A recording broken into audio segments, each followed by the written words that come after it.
Quem nunca se pegou no meio de uma discussão cotidiana, sentiu aquele nível de estresse subir e, do nada, percebeu que o tom de voz, a frase exata ou até a postura corporal eram idênticos aos de um dos pais? Nossa, sim. É aquele momento que bate um frio na espinha, né? Exatamente, bate um frio na espinha que é meio inexplicável. É tipo uma sensação muito desconfortável e muito real de que no fim das contas existe uma espécie de determinismo puxando todo mundo para o mesmo buraco. Com certeza. Seja um determinismo genético, comportamental ou espiritual mesmo. Pois é, a impressão que dá é que o roteiro da família inteira já está ali todo escrito e a gente é só um grupo de atores repetindo as mesmas falas trágicas. É uma sensação de estar preso numa armadilha que a gente nem ajudou a construir. E é por isso que a nossa imersão de hoje entra direto nesse dilema milenar. A gente vai desempacotar um estudo bíblico bem denso, que é intitulado A Alma que Pecar Morrerá versus Pecados dos Pais. Um título forte, aliás. Muito forte. E o nosso objetivo aqui hoje não é exigir que quem está acompanhando a gente seja um especialista em teologia ou que tenha lido a Bíblia de capa a capa. Até porque não precisa mesmo. Não, de forma alguma. A missão da nossa conversa é pegar esse conflito aparente de um lado os textos que falam sobre herdar erros e do outro os textos que falam sobre responsabilidade individual e traduzir isso numa linguagem super simples. E o foco final é descobrir como alcançar uma verdadeira liberdade emocional a partir disso, certo? Certo. Porque de um lado a gente tem tradições super antigas, tipo o texto de Êxodo, que falam de iniquidade sendo passadas de geração em geração. E do outro a gente tem textos como o de Ezequiel, que causam uma ruptura muito brusca. Ezequiel basicamente fala que a alma que pecar, essa morrerá. Ou seja, a responsabilidade é estritamente individual. E aí, a cabeça de todo mundo dá um nó, né? Como é que essas duas ideias coexistem? Exatamente o que eu quero saber. Mas, antes da gente falar sobre como quebrar maus hábitos hoje, no presente, a gente precisa entender de onde vem essa confusão histórica sobre herdar pecados, né? Sem dúvida. O aparente choque entre esses dois textos levanta essa questão fundamental de como o histórico familiar molda a gente. Certo. E para entender a gravidade real disso, a gente tem que dar um passo atrás e olhar para o contexto em que a ideia de Ezequiel surge. Porque, olha, não era um debate filosófico tranquilo numa torre de marfim. Não era tipo um grupo de estudiosos tomando chá e debatendo teologia. Longe disso. A gente está falando de lidar com uma nação em colapso absoluto.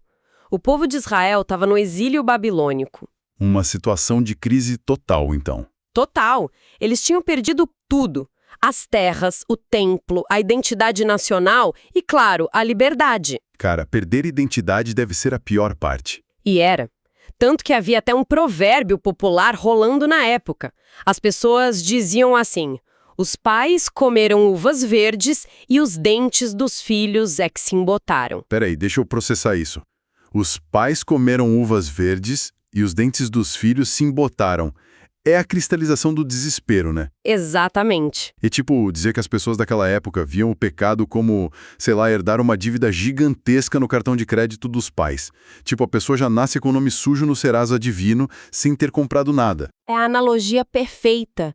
Eles acreditavam de verdade que estavam pagando uma dívida kármica ou divina pelas atrocidades que as gerações anteriores cometeram. Mas assim, sendo bem pragmático aqui, a nação colapsou de fato por causa da má gestão, da corrupção e das decisões totalmente catastróficas dos líderes e dos pais deles, certo? Sim, historicamente assim. Então o sofrimento daquela geração que estava exilada era objetivamente real.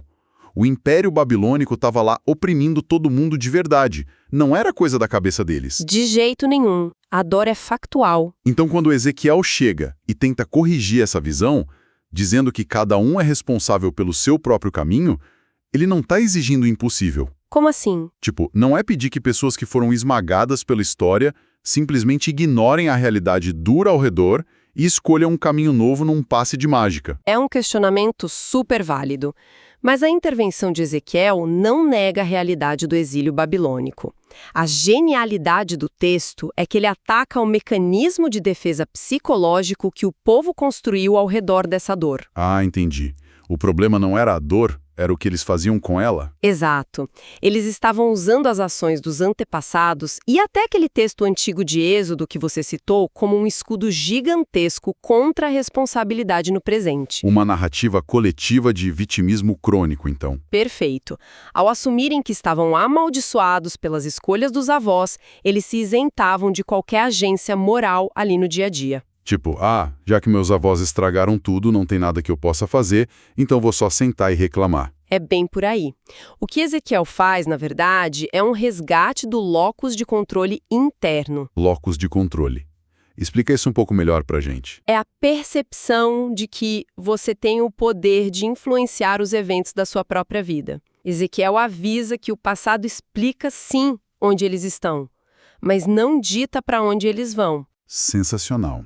A responsabilidade por reconstruir a identidade e o futuro não podia ser terceirizada para os mortos. Exatamente. Só que isso nos leva a um ponto bem delicado. Qual? A necessidade de desenhar uma linha muito técnica e muito crucial entre dois conceitos que a gente costuma misturar o tempo todo: culpa e consequência. Nossa, sim.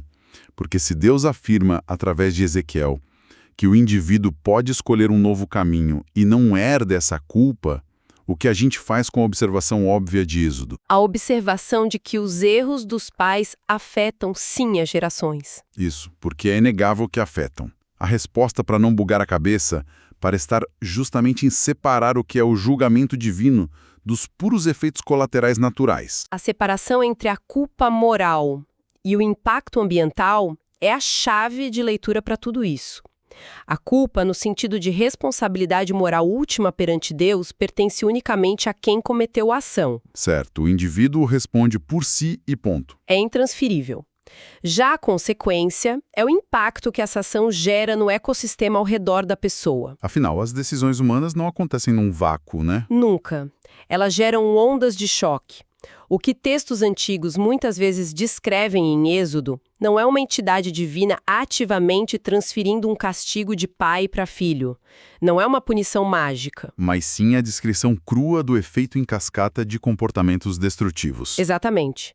O efeito de um sistema familiar quebrado. Vamos colocar isso no chão da fábrica para ficar bem claro para quem está ouvindo a gente. Vamos pensar num exemplo prático do cotidiano. Manda. Pensemos num pai que é viciado em jogos de azar, certo? Certo. Ele vai lá, perde todas as economias da família, destrói o patrimônio e cria um ambiente de mentiras e um estresse constante dentro de casa. Um cenário infelizmente muito comum. Sim. A criança que cresce nessa casa não herda a culpa de ter jogado. Deus não olha para essa criança e julga ela como uma apostadora irresponsável. De jeito nenhum, a moralidade da ação fica só com o pai. Mas e aqui entra o grande ponto. Esse filho vai lidar com a consequência direta de crescer num lar com instabilidade financeira, com a geladeira vazia e, provavelmente, com um sistema nervoso totalmente desregulado. Perfeito, é física básica. É ação e reação, não uma maldição mágica. Mas aí me vem uma dúvida que é muito comum sobre punição divina versus comportamento. Pode falar. Na prática, para quem está sofrendo ali com a geladeira vazia e a ansiedade atacada, faz alguma diferença saber que isso é uma consequência natural e não um castigo de Deus? Digo, a dor não é a mesma. Olha, a dor imediata é a mesma, sim. Mas a mecânica de como a pessoa lida com essa dor muda completamente. Como assim? Muda a perspectiva. Muda tudo? Se o indivíduo acredita que a dor é um castigo ou uma maldição de Deus, o sentimento que isso gera é de fatalismo puro. Faz sentido. Contra uma maldição cósmica, divina, não há muito o que fazer além de aceitar e baixar a cabeça. Exato. Você se resigna. Agora, se a dor é compreendida como uma consequência ambiental e psicológica de padrões disfuncionais da família... Aí ela entra no campo da causa e efeito. Isso. E tudo o que tem uma causa mecânica pode ser interrompido, tratado e modificado. A convivência molda a nossa biologia e a nossa psicologia. Então, o que muitas vezes parece um castigo inquebrável de Deus, na verdade é só o resultado de conviver num ambiente moldado por decisões ruins das gerações passadas. Exatamente. Crianças aprendem a regular o próprio estresse espelhando como os adultos ao redor regulam o deles. Se o ambiente grita o tempo todo, a resposta automática aprendida pela criança será o grito. E entender isso não como um destino final, mas sim como um condicionamento, é o que permite virar a chave, né? É a virada de chave para a liberdade. O que nos empurra para o verdadeiro problema prático da coisa. Entender que não temos culpa é o primeiro passo. O diagnóstico está feito, tira um peso enorme das costas. Tira mesmo. Mas o tratamento, agir de fato para não repetir a consequência, é o verdadeiro desafio. Não ser engolido por esse condicionamento exige um esforço colossal. Como é que a gente quebra esse ciclo na realidade? Essa é a parte difícil. O texto de Ezequiel, lá no capítulo 18, ele dá uma espécie de roteiro sobre isso.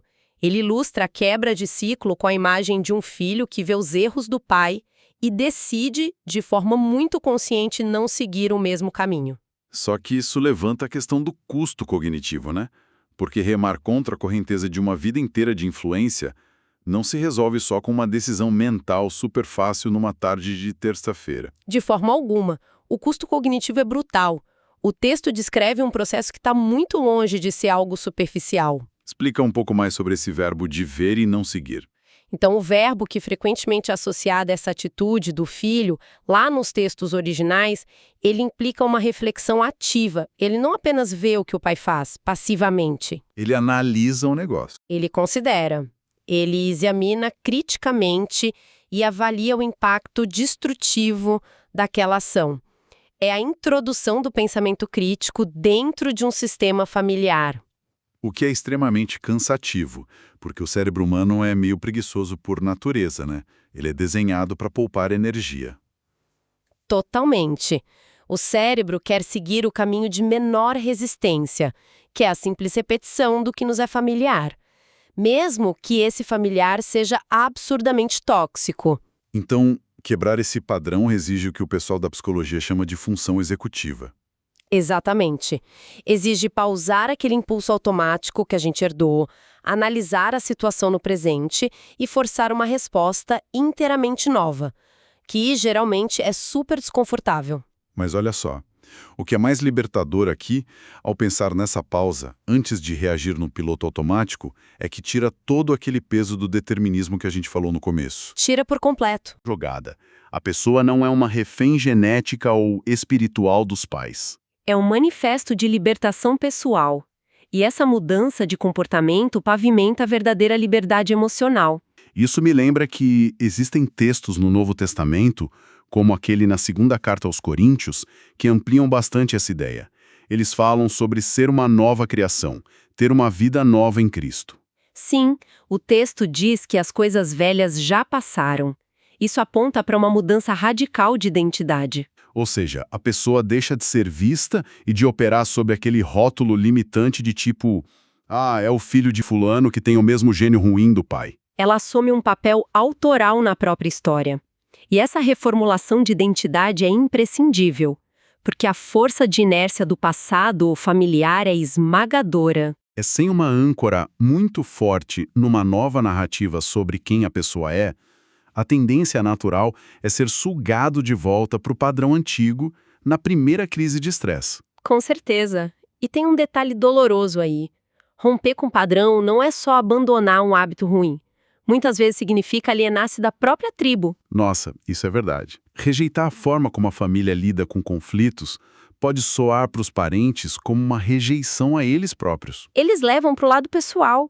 Por isso é um processo solitário pra caramba. E é por isso que depender só da força de vontade bruta, do puro esforço, geralmente falha a longo prazo. É muito peso para carregar sozinho. É necessário ter um sistema de suporte ou uma compreensão muito mais profunda do impacto em cadeia que essa nova escolha tem. O que me faz perguntar o seguinte, se a força de vontade humana tem limite e a resistência do ambiente familiar é super alta, de onde a gente tira o combustível emocional e espiritual para manter essa ruptura? É a pergunta de $1 milhão. Porque a inércia biológica arrasta as pessoas de volta. É muito forte. E é exatamente nesse ponto que as fontes do nosso estudo de hoje apresentam uma matemática divina que é surpreendente. Essa parte da matemática é fascinante. É porque quando a gente cruza as informações de Êxodo, O quadro que se forma revela algo surreal sobre as proporções das coisas. Vamos voltar àquele texto temido de Êxodo 20, então? Isso, o texto menciona que as iniquidades, os efeitos do pecado, afetam a terceira e a quarta geração, o que historicamente faz muito sentido, né? Faz. Na antiguidade, 3 ou 4 gerações coabitavam na mesma tenda ou na mesma estrutura familiar ali.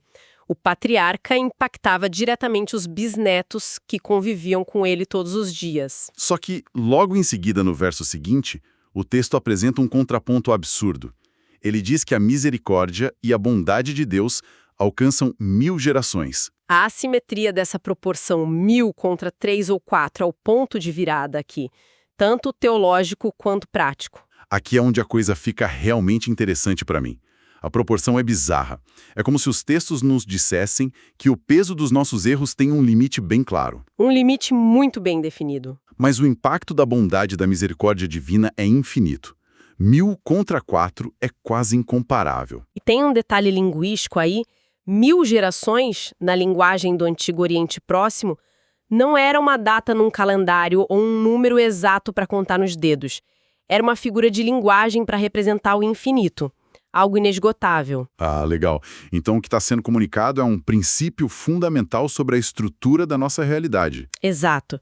O mal, o trauma familiar e o comportamento destrutivo são entrópicos.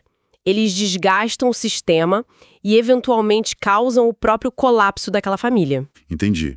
O limite de 3 ou 4 gerações indica que a disfunção tem um prazo de validade, porque ela destrói as próprias bases de sustentação. O comportamento disfuncional é insustentável a longo prazo. Ele não tem pernas para ir muito longe, porque ele consome o próprio ambiente. Mas aí vem a dúvida por que a bondade, a misericórdia e a saúde emocional viajam mais rápido e vão muito mais longe. Qual é a mecânica exata que faz com que o impacto positivo alcance 1000 gerações e o negativo só 4?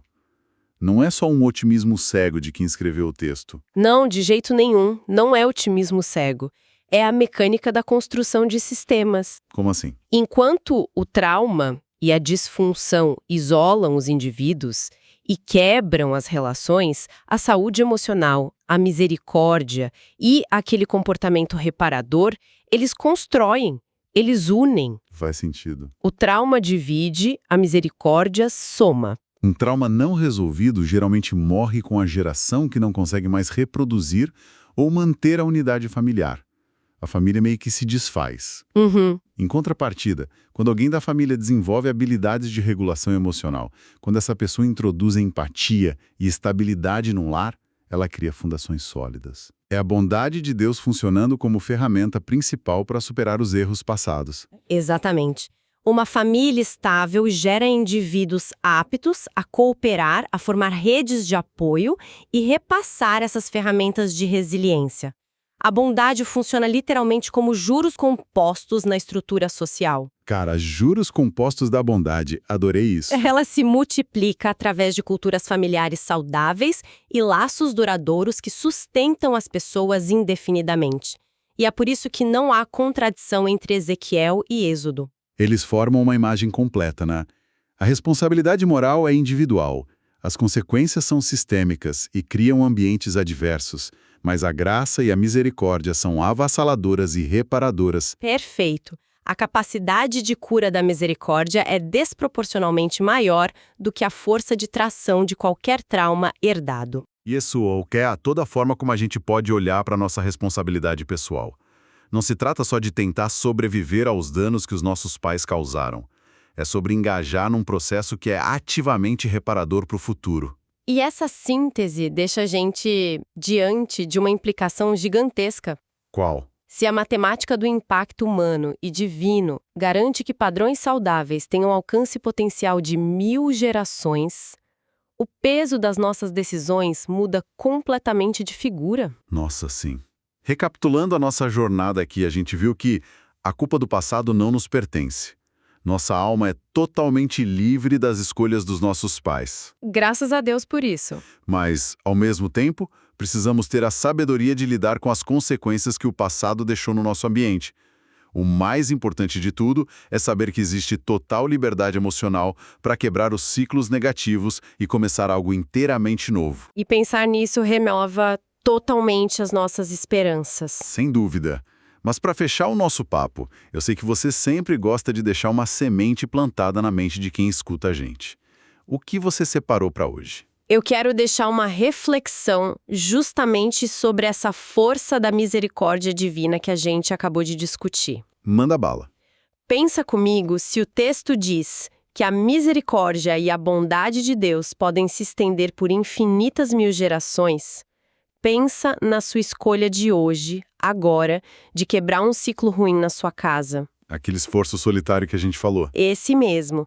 O esforço solitário de escolher não gritar, de não descontar frustração em quem está perto. Ao fazer isso, não se trata de uma mera terapia de sobrevivência pessoal. Você não está apenas se curando ou rejeitando o passado.